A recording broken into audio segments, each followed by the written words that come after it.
तीर्थ यात्रा की विधि, राजा रत्नग्रीव की यात्रा तथा गंडकी नदी एवं शालग्राम शिला की महिमा के प्रसंग में एक पुलक्स की कथा। ब्राह्मण कहते हैं, राजन, भीलों के ये अद्भुत वचन सुनकर मुझे बड़ा आश्चर्य हुआ, साथ ही मैं बहुत प्रसन्न भी हुआ। पहले गंगा सागर संगम में स्नान करके मैंने अपने शरीर को पवित्र किया, फिर मणियों और माणिक्यों से चित्रित नीलाचल के शिखर पर चढ़ गया। महाराज, वहां जाकर मैंने देवता आदि से वंदित भगवान का दर्शन किया और उन्हें प्रणाम करके कृतार्थ हो गया। भगवान का प्रसाद ग्रहण करने से मुझे शंख, चक्र आदि चिन्हों से सुशोभित चतुर्भुज स्वरूप की प्राप्ति हुई। पुरुषोत्तम के दर्शन से पुनः मुझको गर्भ में नहीं प्रवेश करना पड़ेगा। राजन, तुम भी शीघ्र ही नीलाचल को जाओ और गर्भवासन के दुख से छूटकर अपनी आत्मा को कृतार्थ करो।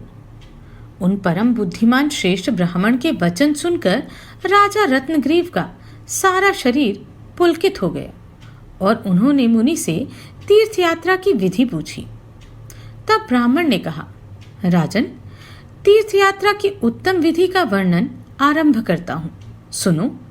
इससे देव दानव वंदित भगवान की प्राप्ति हो जाती है। मनुष्य के शरीर में झुर्रियां पड़ गई हों, सिर के बाल पक गए हों अथवा वह अभी यौवन अवस्था में हो, आई हुई मृत्यु को कोई नहीं टाल सकता। ऐसा समझकर भगवान की शरण में जाना चाहिए। भगवान के कीर्तन, श्रवण, वंदन तथा पूजन में ही अपना मन लगाना चाहिए। स्त्री, पुत्रादि अन्य संसारी वस्तुओं में नहीं।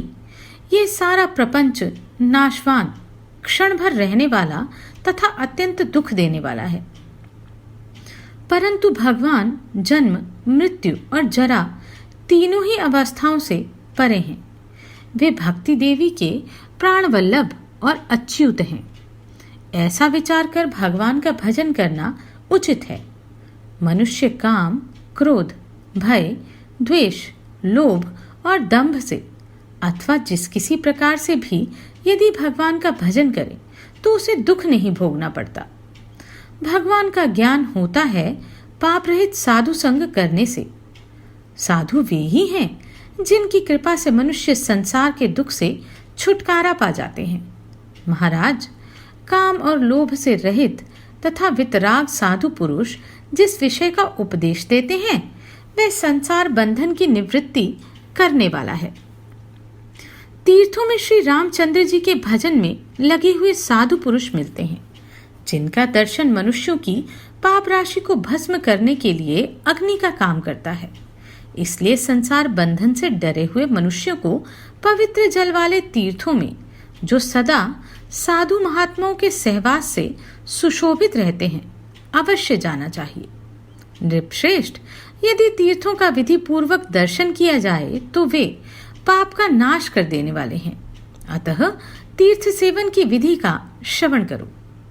पहले स्त्री पुत्रादि कुटुंब को मिथ्या समझकर उसकी ओर से अपने मन में वैराग्य उत्पन्न करें और मन ही मन भगवान का स्मरण करते रहें।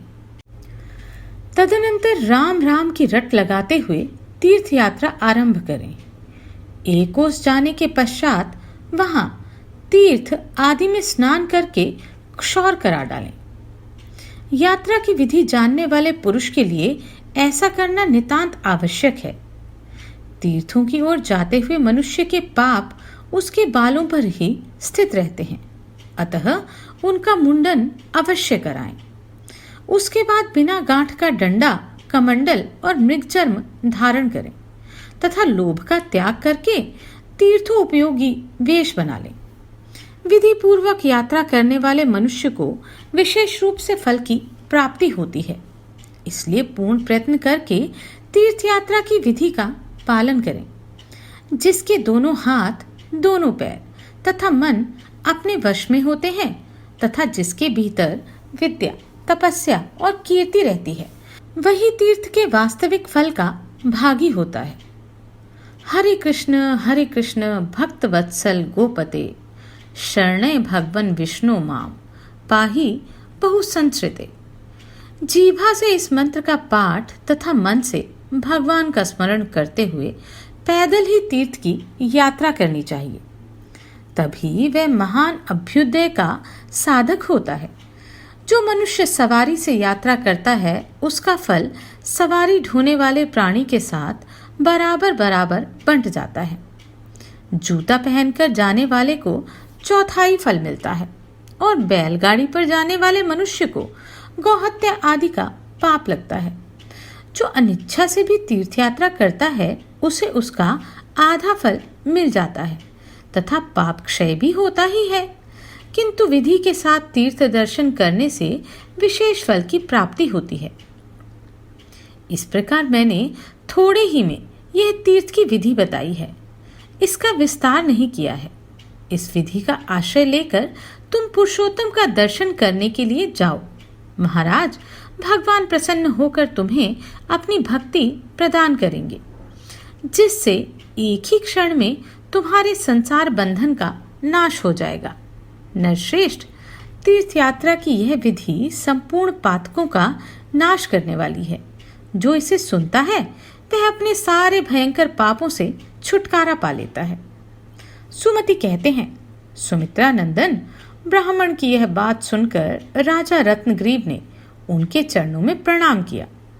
उस समय पुरुषोत्तम तीर्थ के दर्शन की उत्कंठा से उनका चित्त विह्वल हो रहा था। राजा के मंत्री मंत्रज्ञों में श्रेष्ठ और अच्छे स्वभाव के थे। राजा ने समस्त पुरवासियों को तीर्थ यात्रा की इच्छा से साथ ले जाने का विचार करते हुए अपने मंत्री को आज्ञा दी, अमात्य, तुम नगर के सब लोगों को मेरा ये आदेश सुना दो कि सबको भगवान पुरुषोत्तम के चरणारविंदों का दर्शन करने के लिए चलना है। मेरे नगर में जो श्रेष्ठ मनुष्य निवास करते हैं तथा जो लोग मेरी आज्ञा का पालन करने वाले हैं, वे सब मेरे साथ ही यहाँ से निकलें। उन पुत्रों से तथा सदा अनीति में लगे रहने वाले बंधु बांधवों से क्या लेना है, जिन्होंने आज तक अपने नेत्रों से पुण्यदायक पुरुषोत्तम का दर्शन नहीं किया, जिनके पुत्र और पौत्र भगवान की शरण में नहीं गए, उनकी वे संतानें सुकरों के झुंड के समान हैं। मेरी प्रजाओं, जो भगवान अपना नाम लेने मात्र से सबको पवित्र कर देने की शक्ति रखते हैं, उनके चरणों में शीघ्र मस्तक झुकाओ। राजा का यह मनोहर वचन भगवान के गुणों से गुंथा हुआ था। इसे सुनकर सत्य नाम वाले प्रधानमंत्री को बड़ा हर्ष हुआ। उन्होंने हाथी पर बैठकर ढिंढोरा पीटते हुए सारे नगर में घोषणा करा दी। तीर्थ यात्रा की इच्छा से महाराज ने जो आज्ञा दी थी, उसके अनुसार सब प्रजा को यह आदेश दिया, पुरुवासियों, आप सब लोग महाराज के साथ तुरंत नीलगिरी को चलें। सब पापों के हरने वाले पुरुषोत्तम भगवान का दर्शन करें। ऐसा करके आप लोग समस्त संसार समुद्र को अपने लिए गाय के खुर के समान बना लें। साथ ही सब लोग अपने अपने शरीर को शंख, चक्र आदि चिन्हों से विभूषित करें। इस प्रकार प्रधान सचिव ने, जो श्री रघुनाथ जी के चरणों का ध्यान करने के कारण अपने शोक संताप को दूर कर चुके थे, राजा रत्नग्रीव के अद्भुत आदेश की सर्वत्र घोषणा करा दी। उसे सुनकर सारी प्रजा आनंद रस में निमग्न हो गई। सबने पुरुषोत्तम का दर्शन करके अपना उद्धार करने का निश्चय किया। पूर्ववासी ब्राह्मण सुंदर वेश धारण करके राजा को आशीर्वाद और वरदान देते हुए शिष्यों के साथ नगर से बाहर निकले। क्षत्रिय वीर धनुष धारण करके चले और वैश्य नाना प्रकार की उपयोगी वस्तुएं लिए आगे बढ़े। शूद्र भी संसार सागर से उद्धार पाने की बात सोचकर पुलकित हो रहे थे। धोबी, शहद बेचने वाले, किरात, मकान बनाने वाले, कारीगर, दर्जी, पान बेचने वाले, तबला बजाने वाले, नाटक से जीविका निभाने वाले, नट आदि, तेली, बजाज, पुराण की कथा सुनाने वाले सूत, मागध तथा बंदी, वे सभी हर्ष में भरकर राजधानी से बाहर निकले। वैद्य वृत्ति से जीविका चलाने वाले चिकित्सक तथा भोजन बनाने और स्वादिष्ट रसों का ज्ञान रखने वाले रसोइये भी महाराज की प्रशंसा करते हुए पुरी से बाहर निकले। राजा रत्नग्रीव ने भी प्रातःकाल संध्योपासन आदि करके शुद्ध अंतःकरण वाले ब्राह्मण देवता को, जो तपस्वियों में श्रेष्ठ थे, अपने पास बुलाया और उनकी आज्ञा लेकर वे नगर से बाहर निकले। आगे आगे राजा थे और पीछे पीछे पुरवासी मनुष्य।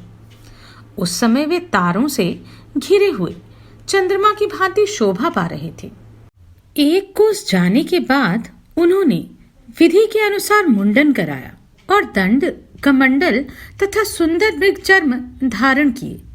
इस प्रकार वे महायशस्वी राजा उत्तम वेश से युक्त होकर भगवान के ध्यान में तत्पर हो गए और उन्होंने अपने मन को काम, क्रोध आदि दोषों से रहित बना दिया।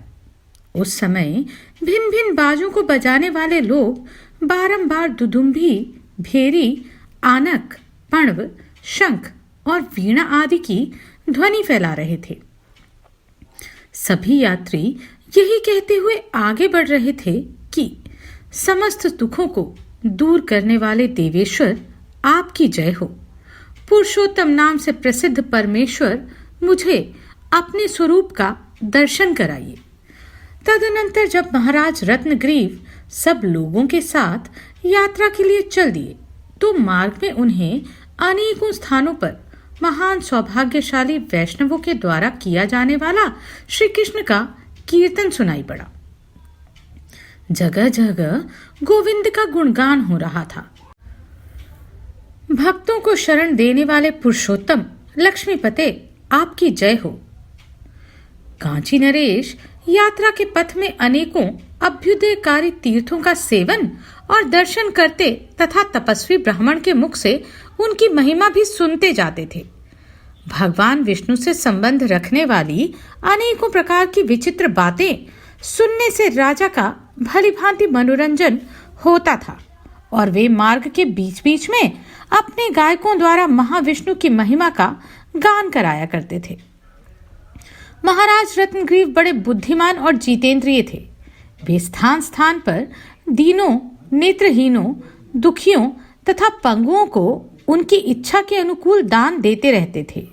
साथ आए हुए सब लोगों के सहित अनेकों तीर्थों में स्नान करके वे अपने को निर्मल एवं भव्य बना रहे थे और भगवान का ध्यान करते हुए आगे बढ़ रहे थे। जाते जाते महाराज ने अपने सामने एक ऐसी नदी देखी जो सब पापों को दूर करने वाली थी। उसके भीतर के पत्थर अर्थात शालग्राम चक्र के चिन्ह से अंकित थे। वह मुनियों के हृदय की भांति स्वच्छ दिखाई देती थी।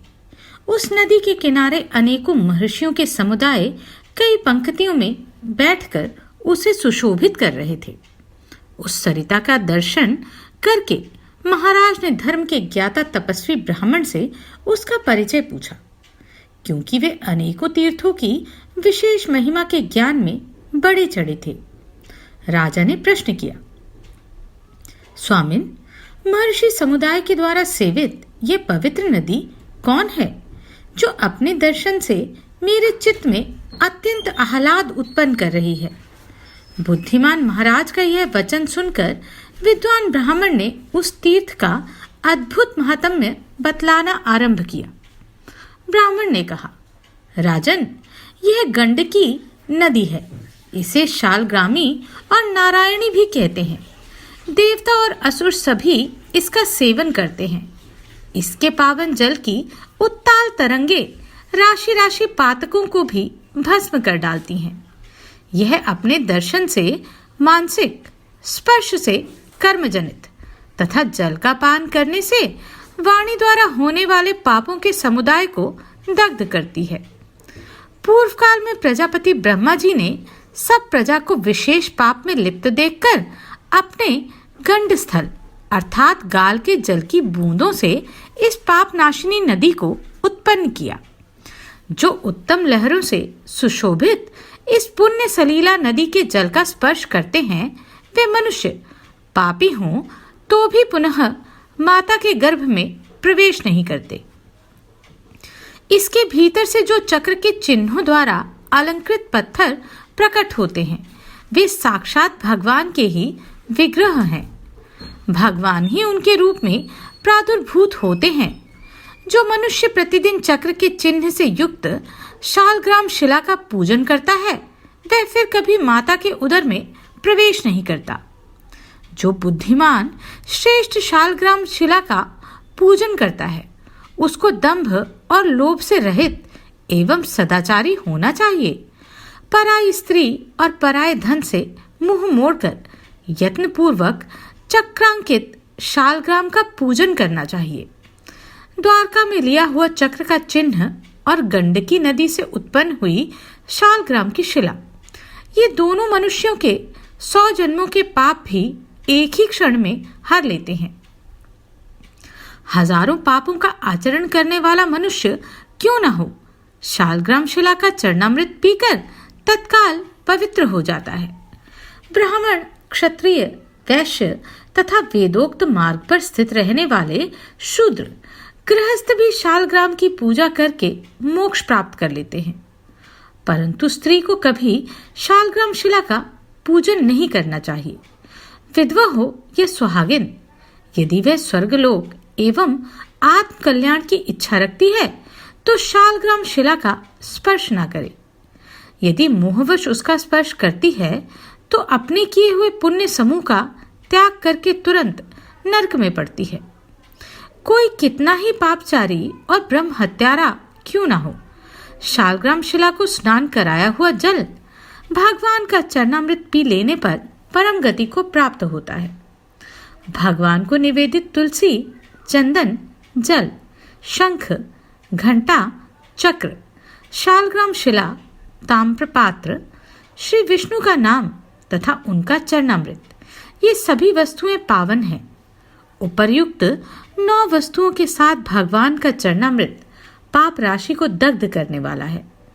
ऐसा संपूर्ण शास्त्रों के अर्थ को जानने वाले शांतचित्त महर्षियों का कथन है। राजन, समस्त तीर्थों में स्नान करने से तथा सब प्रकार के यज्ञों द्वारा भगवान का पूजन करने से जो अद्भुत पुण्य होता है, वह भगवान के चरणामृत की एक एक बूंद में प्राप्त होता है। 4, 6, 8 आदि सम संख्या में शालग्राम मूर्तियों की पूजा करनी चाहिए, परंतु सम संख्यों में 2 शालग्रामों की पूजा उचित नहीं है। इसी प्रकार विषम संख्या में भी शालग्राम मूर्तियों की पूजा होती है, किंतु विषम में 3 शालग्रामों की नहीं। द्वारका का चक्र तथा गंडकी नदी के शालग्राम, इन दोनों का जहां समागम हो वहां समुद्रगामिनी गंगा की उपस्थिति मानी जाती है। यदि शालग्राम शिलाएं रूखी हों तो वे पुरुषों को आयु, लक्ष्मी और उत्तम कीर्ति से वंचित कर देती हैं। अतः जो चिकनी हो, जिनका रूप मनोहर हो, उन्हीं का पूजन करना चाहिए। वे लक्ष्मी प्रदान करती हैं। पुरुष को आयु की इच्छा हो या धन की, यदि वह शालग्राम शिला का पूजन करता है तो उसकी इहलौकी और पारलौकिक सभी कामनाएं पूर्ण हो जाती हैं। राजन, जो मनुष्य बड़ा भाग्यवान होता है, उसी के प्राणांत के समय जीवा पर भगवान का पवित्र नाम आता है और उसी के हृदय पर तथा आसपास शालग्राम शिला उपस्थित रहती है। प्राणों के निकलते समय अपने विश्वास या भावना में ही यदि शालग्राम शिला की स्फुरना हो जाए तो उस जीव की निस्संदेह मुक्ति हो जाती है। पूर्व काल में भगवान ने बुद्धिमान राजा अम्बरीश से कहा था कि ब्राह्मण, सन्यासी तथा चिकनी शालग्राम शिला, ये 3 इस भूमंडल पर मेरे ही स्वरूप हैं। पापियों का पाप नाश करने के लिए मैंने ही ये स्वरूप धारण किए हैं। जो अपने किसी प्रिय व्यक्ति को शालग्राम की पूजा करने का उपदेश देता है, वह स्वयं तो कृतार्थ होता ही है, अपने पूर्वजों को भी शीघ्र ही वैकुंठ में पहुंचा देता है। इस विषय में काम क्रोध से रहित वितराग महर्षिगण एक प्राचीन इतिहास का उदाहरण देते हैं। पूर्व काल की बात है। धर्मशून्य मगध देश में एक पुलकस जाति का मनुष्य रहता था, जो लोगों में शबर के नाम से प्रसिद्ध था। सदा अनेकों जीव जंतुओं की हत्या करना और दूसरों का धन लूटना, यही उसका काम था। राग द्वेष और काम क्रोध आदि दोष सर्वदा उसमें भरे रहते थे। एक दिन वे व्याध समस्त प्राणियों को भय पहुंचाता हुआ घूम रहा था। उसके मन पर मोह छाया हुआ था, इसलिए वह इस बात को नहीं जानता था कि उसका काल समीप आ गया है। यमराज के भयंकर दूत हाथों में मुदगर और पाश लिए वहां पहुंचे। उनके तांबे जैसे लाल लाल केश, बड़े बड़े नख तथा लंबी लंबी दाढ़ें थी। वे सभी काले कलूटे दिखाई देते थे तथा हाथों में लोहे की सांकलें लिए हुए थे। उन्हें देखते ही प्राणियों को मूर्छा आ जाती थी। वहां पहुंचकर वे कहने लगे, संपूर्ण जीवों को भय पहुंचाने वाले इस पापी को बांध लो। तदनंतर सब यमदूत उसे लोहे के पाश से बांध कर बोले, दुष्ट दुरात्मा, तूने कभी मन से भी शुभ कर्म नहीं किया, इसलिए हम तुझे रौरव नरक में डालेंगे। जन्म से लेकर अब तक तूने कभी भगवान की सेवा नहीं की। समस्त पापों को दूर करने वाले श्री नारायण देव का कभी स्मरण नहीं किया। अतः धर्मराज की आज्ञा से हम तुझे बारंबार पीटते हुए लोह शंकु, कुंभीपाक अथवा अति रौरव नरक में ले जाएंगे। ऐसा कहकर यमदूत ज्यों ही उसे ले जाने को उद्यत हुए, त्यों ही महाविष्णु की चरण कमलों की सेवा करने वाले एक भक्त महात्मा वहां से आ पहुंचे। उन वैष्णव महात्मा ने देखा कि यमदूत पाश, मुदगर और दंड आदि कठोर आयुध धारण किए हुए हैं तथा पुलकस को लोहे की सांकलों से बांधकर ले जाने को उद्यत हैं। भगवत भक्त महात्मा बड़े दयालु थे।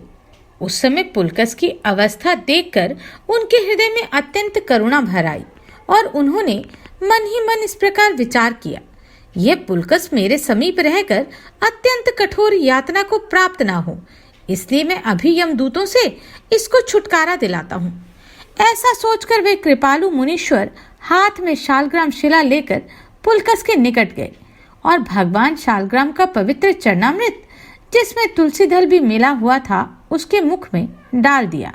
फिर उसके कान में उन्होंने राम नाम का जप किया, मस्तक पर तुलसी रखी और हृदय पर महाविष्णु की शालग्राम शिला रखकर यह कहा, यातना देने वाले यमदूत यहाँ से चले जाए। शालग्राम शिला का स्पर्श इस पुलकस के महान पातक को भस्म कर डाले। वैष्णव महात्मा के इतना कहते ही भगवान विष्णु के पार्षद, जिनका स्वरूप बड़ा अद्भुत था, उस पुलकस के निकट आ पहुंचे। शालग्राम की शिला के स्पर्श से उसके सारे पाप नष्ट हो गए थे। वे पार्षद पीतांबर धारण किए शंख, चक्र, गदा और पद्म से सुशोभित हो रहे थे। उन्होंने आते ही उस दुस्सह लोहपाश से पुलकस को मुक्त कर दिया। उस महापापी को छुटकारा दिलाने के बाद वे यमदूतों से बोले, तुम लोग किसकी आज्ञा का पालन करने वाले हो जो इस प्रकार अधर्म कर रहे हो? यह पुलकस तो वैष्णव है, इसने पूजनीय देह धारण कर रखा है, फिर किस लिए तुमने इसे बंधन में डाला था? उनकी बात सुनकर यमदूत बोले, यह पापी है, हम लोग धर्मराज की आज्ञा से इसे ले जाने को उद्यत हुए हैं। इसने कभी मन से भी किसी प्राणी का उपकार नहीं किया। इसने जीव हिंसा जैसे बड़े बड़े पाप किए हैं। तीर्थ यात्रियों को तो इसने अनेकों बार लूटा है। यह सदा पराई स्त्रियों का सतीत्व नष्ट करने में ही लगा रहता है। सभी प्रकार के पाप इसने किए हैं। अतः हम लोग इस पापी को ले जाने के उद्देश्य से ही यहाँ उपस्थित हुए हैं। आप लोगों ने सहसा आकर क्यों इसे बंधन से मुक्त कर दिया? विष्णुदूत बोले, यमदूतों, ब्रह्म हत्या आदि का पाप हो या करोड़ों प्राणियों के वध करने का, शालग्राम शिला का स्पर्श सबको क्षण भर में जला डालता है। जिसके कानों में अकस्मात भी राम नाम पड़ जाता है, उसके सारे पापों को वह उसी प्रकार भस्म कर डालता है जैसे आग की चिंगारी रुई को। जिसके मस्तक पर तुलसी, हृदय पर शालग्राम की मनोहर शिला तथा मुख या कान में राम नाम हो, वह तत्काल मुक्त हो जाता है। इस पुलकस के मस्तक पर भी पहले से ही तुलसी रखी हुई है। इसकी छाती पर शालग्राम की शिला है तथा अभी तुरंत ही इसको श्री राम का नाम भी सुनाया गया है। अतः इसके पापों का समूह दग्ध हो गया है। अब इसका शरीर पवित्र हो चुका है। तुम लोगों को शालग्राम शिला की महिमा का ठीक ठीक ज्ञान नहीं है। यह दर्शन, स्पर्श अथवा पूजन करने पर तत्काल ही सारे पापों को हर लेती है। इतना कहकर भगवान विष्णु के पार्षद चुप हो गए।